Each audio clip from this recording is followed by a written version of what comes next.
If you are flying over Middle Island in Western Australia, you might think you've stumbled into a scene from a candy-coated fantasy world.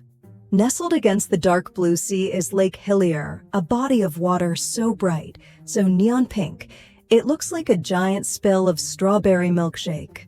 But here's the kicker. If you take a bucket of this water home, it stays pink. It's not a trick of the light, and it's not dyed. This is a 2,000-foot-long biological mystery. Behind every moment lies a scientific wonder.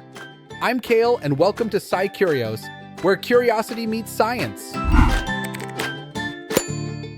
For years, even scientists were stumped. But thanks to recent DNA sequencing, we finally have the suspects in custody.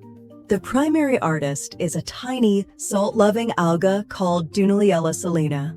Now, normally, algae are green. But in Lake Hillier, which is nearly 10 times salter than the ocean, this alga produces massive amounts of carotenoids. That's the same pigment that makes carrots orange, but here, it's a vivid pink shield used to survive the blistering sun.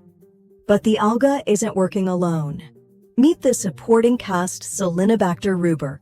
These are halophilic bacteria that live in the salt crusts.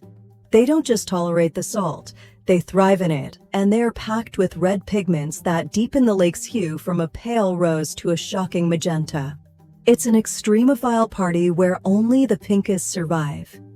Most pink lakes around the world change color based on the temperature or the season. But Lake Hillier is a rebel. Its color is permanent. Whether it's the middle of a rainy winter or a scorching summer, that pink doesn't budge.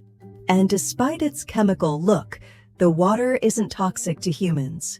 In fact, because it's so salty, you'd bob on the surface like a cork, that you'd probably come out smelling like a very salty shrimp. So, why does this matter? Lake Hillier is a window into Extremophiles. It shows us how life can adapt to the most punishing conditions by literally changing its color to survive. It's a reminder that nature has a much wilder imagination than we do. Nature didn't use a paintbrush, it used biology to create this masterpiece. If you could turn any natural feature into your favorite color, what would it be? A purple forest? An orange ocean? Let us know in the comments. Science is everywhere if you just know where to look. Thanks for watching SciCurious. Until next time.